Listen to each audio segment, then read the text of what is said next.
퇴근길에 폰을 열고 계좌를 보셨을 겁니다. 오늘도 내 돈만 제자리 같고 남들 계좌만 앞서 가는 것 같고 뉴스는 매일 새로운 주도주를 외치고 나는 또 한 발 늦은 것 같고 그 기분이 제일 사람을 지치게 합니다. 특히 레버리지에 마음이 한번 가본 분들은 더 그렇습니다. 한 번은 TQQQ가 인생을 바꿔줄 것 같고 한 번은 QLD가 현실적인 답 같고 또 어느 날은 변동성이 무서워서 아무것도 못하겠고 결국은 계속 보는 것만 보게 됩니다.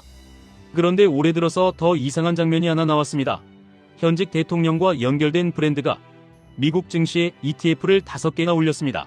그냥 ETF가 아니라 미국 우선주의라는 메시지를 대놓고 붙여서 올렸습니다. 여기서 사람 마음이 흔들립니다. 대통령이 직접 만든 주도주 답안지인가? 2026년은 이걸 따라가면 되는 건가? 나도 이제 정답만 보고 투자하면 되는 건가? 이런 생각이 자연스럽게 올라옵니다. 그럴듯한 답안지는 항상 가장 위험한 유혹입니다. 왜냐하면 답안지처럼 보이는 순간 우리는 질문을 멈추기 때문입니다. 정말 중요한 건 이겁니다. 대통령 브랜드 ETF가 무엇을 담고 있느냐보다 왜 하필 그 5가지 컨셉이 지금 나왔느냐입니다. 그 5가지는 결국 하나로 묶입니다. 돈이 어디로 몰리게 만들 것인가? 규제와 예산과 정책의 방향이 어디로 향할 것인가? 그 흐름을 투자자 입장에서 읽게 만드는 힌트입니다. 첫 번째가 차세대 프론티어입니다. 이름만 들어도 마음이 급해집니다. 이번에도 늦으면 끝나는 거 아닌가? AI 이후의 다음 파도가 이 안에 들어있나? 이런 감정이 먼저 나옵니다. 그런데 구성을 보면 감정이 아니라 구조가 보입니다. 우주, 방산과 드론, 반도체와 데이터 센터 로봇, 그리고 이름만 들어도 설레는 단어들이 같이 들어있습니다. 여기서 핵심은 섞었다는 겁니다.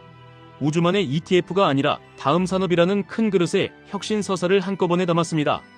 이 방식이 왜 무섭냐면 투자자가 스스로 공부할 시간을 빼앗기 때문입니다. 우주를 공부하지 않아도 반도체를 깊이 보지 않아도 그냥 이 ETF를 사면 되는 느낌을 줍니다. 하지만 시장은 느낌을 가격으로 인정하지 않습니다. 수익은 결국 어떤 기업의 매출과 비용과 경쟁이 결정합니다. 두 번째가 안보와 방산입니다. 사람들은 방산이라고 하면 총과 미사일만 떠올리는데 여기는 사이버 보안까지 같이 묶였습니다. 이 조합이 왜 2026년에 강력하냐면 전쟁은 화면 밖에서도 계속되고 실제 전장은 물리적 무기와 네트워크가 동시에 움직이기 때문입니다. 여기서 질문이 하나 생깁니다. 그러면 방산이 정답이냐? 아닙니다. 방산은 정답이 아니라 국가가 돈을 쓰는 방식의 힌트입니다. 국가가 돈을 쓰면 기업이 돈을 벌 수는 있습니다. 하지만 그 이익이 주가에 얼마나 반영되었는지가 더 중요합니다. 이미 많이 오른 기업은 좋은 뉴스가 나와도 더 오르기 어렵고 아직 덜 알려진 기업은 작은 계약 하나로도 폭발합니다. 투자는 항상 방향과 가격을 같이 봐야 합니다. 세 번째가 에너지 안보입니다. 이게 진짜 2026년의 핵심 중 하나입니다. 여기에는 전통 에너지 기업과 전력 인프라와 원전과 전기, 장비와 유틸리티 같은 요소들이 같이 들어옵니다. 이걸 한 문장으로 바꾸면 이겁니다. AI가 커질수록 전기가 필요하고 전기가 필요할수록 에너지가 필요하고 에너지가 필요할수록 국가가 개입합니다. 그래서 에너지 안보라는 말이 단순한 이 아니라 정책과 인프라 투자와 규제 완화 그리고 보조금의 흐름까지 같이 끌고 옵니다. 여기서 투자자가 해야 할 일은 간단합니다. 전기가 필요한 산업의 성장률을 먼저 보고 그 성장률이 어떤 병목을 만들지 보고 그 병목을 해결하는 기업이 어디인지 찾는 겁니다. 네 번째가 아메리칸 아이콘입니다. 미국 대표 기업을 모았다고 하니까 안전해 보입니다. 하지만 여기서도 함정이 있습니다. 안전해 보이는 순간 우리는 과대평가합니다. 이 컨셉은 사실 방어와 이미지에 가깝습니다. 미국 소비의 상징, 미국 생활의 상징, 미국 기업의 상징을 모아두면 변동성이 줄어들 것 같은 기분이 듭니다. 그런데 시장은 이미 그 상징들을 누구나 알고 있습니다. 이미 많은 자금이 그쪽에 있습니다. 그래서 이 ETF가 나쁘다는 얘기가 아니라 이 ETF는 흥분의 대상이 아니라 기준선의 대상이라는 겁니다. 나는 지금 너무 공격적으로 치우친 것 아닌가? 내 포트폴리오가 현실과 너무 멀어진 것 아닌가? 그 점검을 도와주는 성격에 가깝습니다. 다섯 번째가 레드 스테이트 리치입니다. 정치, 지형과 부동산을 연결한 발상 자체가 메시지입니다. 이건 뜨거운 성장주가 아니라 지역 기반 현금 흐름을 묶어서 보여주려는 시도입니다. 다만 여기서도 기억하셔야 합니다. 리츠는 결국 금리와 경기와 공실률, 그리고 자금 조달 비용이 결정합니다. 정치 색깔이 기업의 현금 흐름을 바로 바꿔주지는 않습니다. 그래서 이 항목은 정답이라기보다 트럼프 진영이 무엇을 지지 기반의 경제로 삼고 싶은지 그 의도를 보여주는 상징에 더 가깝습니다. 여기까지 보면 결론이 하나로 모입니다. 이 5개는 개별 ETF 추천이 아니라 2026년 미국 자본의 내러티브 지도입니다. 혁신, 안보, 에너지, 소비 상징, 지역, 부동산, 이 5축으로 이야기를 만들어서 자금을 모으겠다는 선언에 가깝습니다. 그럼 우리 같은 개인 투자자는 여기서 뭘 얻어야 하느냐? 정답지는 종이가 아니라 관찰 포인트입니다. 어떤 테마가 공식적으로 포장되고 어떤 단어가 반복되고 어떤 산업이 함께 묶이는지 그 조합에서 힌트가 나옵니다. 그리고 여기서 QLD와 TQQQ가 자연스럽게 등장합니다. 왜냐하면 방금 말한 혁신과 AI와 반도체와 데이터 센터와 소프트웨어와 플랫폼, 이 핵심 축의 상당 부분이 결국 나스닥으로 흘러가기 때문입니다. 우주도 결국 반도체와 통신과 소프트웨어가 받쳐야 하고, 방산도 결국 데이터와 센서와 AI가 들어가고, 에너지 인프라도 결국 전력망과 자동화와 최적화가 들어갑니다. 즉, 테마 ETF는 겉모습이 다르지만 속에 들어있는 엔진은 반복되는 경우가 많습니다. 그 엔진을 가장 넓게 잡는 게 QLD와 TQQQ 같은 나스닥 레버리지입니다. 그래서 사람들은 답안지를 찾다가도 결국은 다시 QLD와 TQQQ로 돌아옵니다. 왜냐하면 개별 종목을 고르는 스트레스 없이 혁신의 평균을 사는 느낌을 주기 때문입니다. 하지만 여기서 진짜 중요한 경고가 있습니다. QLD와 TQQQ는 평균을 사는 게 아니라 평균의 변동성을 증폭해서 사는 겁니다. 좋은 장에서는 인생이 바뀌는 속도로 올라가지만 나쁜 장에서는 멘탈이 무너지는 속도로 내려갑니다. 그래서 레버리지를 하는 사람의 수익은 종목 선택보다 행동 규칙에서 갈립니다. 언제 샀는지보다 흔들릴 때 무엇을 했는지에서 갈립니다. 오를 때는 누구나 천재가 됩니다. 문제는 빠질 때입니다. 빠질 때 계획이 없는 사람은 가장 바닥에서 포기하고 가장 위에서 다시 들어옵니다. 그래서 레버리지는 실력이라기보다 습관입니다. 그럼 이 시점에 여러분 머릿속에 제일 먼저 나오는 질문이 있을 겁니다. 트럼프 브랜드 ETF를 사야 하나요? 정답은 간단합니다. 사야 한다. 사지 말아야 한다. 이 말이 정답이 아닙니다. 이 ETF는 관찰용으로는 굉장히 유용합니다.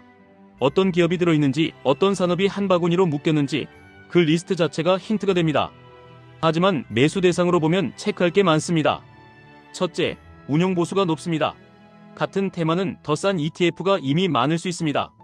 둘째, 출시 초기에는 거래량과 스프레드가 불리할 수 있습니다. 사고 파는 비용이 조용히 수익을 갉아먹습니다. 셋째, 테마가 섞여 있어서 내가 원한 방향과 다른 방향으로도 같이 움직일 수 있습니다. 넷째, 정치 이슈가 커질수록 가격이 가치보다 감정에 흔들릴 수 있습니다. 그 다음 질문도 나옵니다. 그럼 우리는 2026년에 뭘 사야 하나요? 저는 이렇게 정리해드리겠습니다. 정답지는 따라 사는 게 아니라 중심축을 강화하는 데 써야 합니다. 중심축은 대체로 3가지로 구성됩니다. 첫째, 혁신의 평균을 담는 축입니다.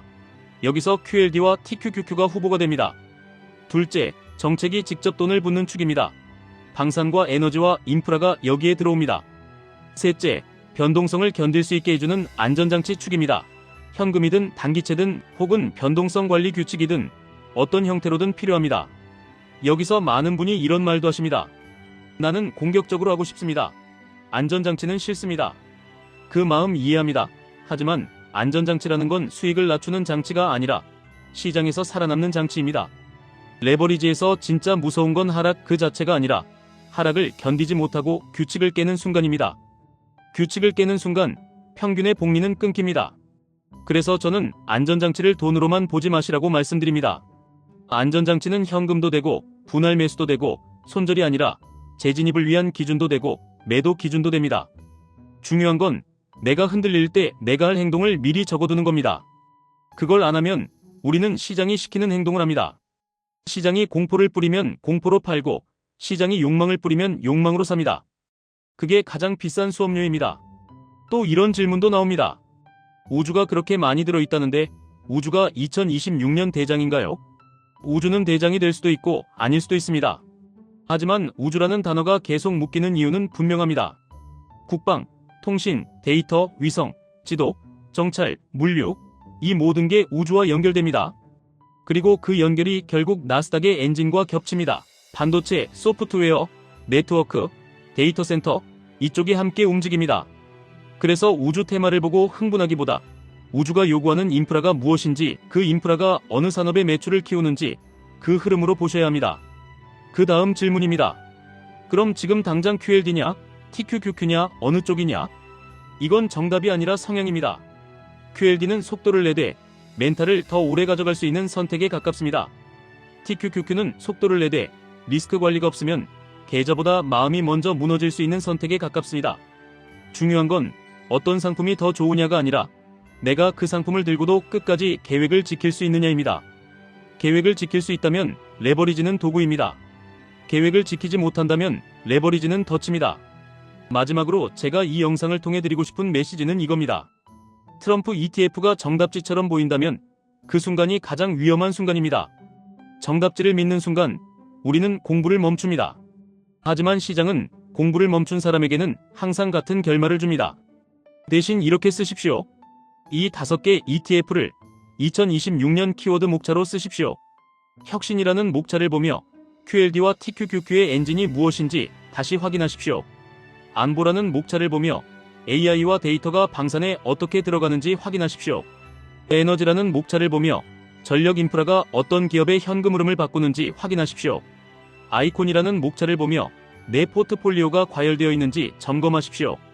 리츠라는 목차를 보며 금리와 현금 흐름의 기본으로 다시 돌아가십시오. 그리고 오늘 딱 한 가지만 가져가시면 됩니다. 대통령이 만든 ETF가 아니라 돈이 만들어지는 구조를 사십시오. 그 구조를 가장 넓게 담는 게 무엇인지, 그 구조를 가장 오래 들고 갈 수 있는 내가 어떤 사람인지 그걸 먼저 아셔야 합니다. 그 다음에야 QLD든 TQQQ든 혹은 테마 ETF든 내 인생의 도구가 됩니다. 투자는 남의 확신을 사는 게 아니라 내 규칙을 사는 겁니다.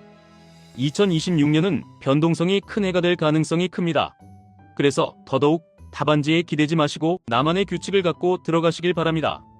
제가 다음 영상에서는 이 5개 ETF를 분기마다 어떻게 체크하면 좋은지, 그리고 그 체크 포인트를 QLD와 TQQQ 매수와 매도 기준으로 어떻게 연결할지 실전 루틴으로 정리해서 보여드리겠습니다.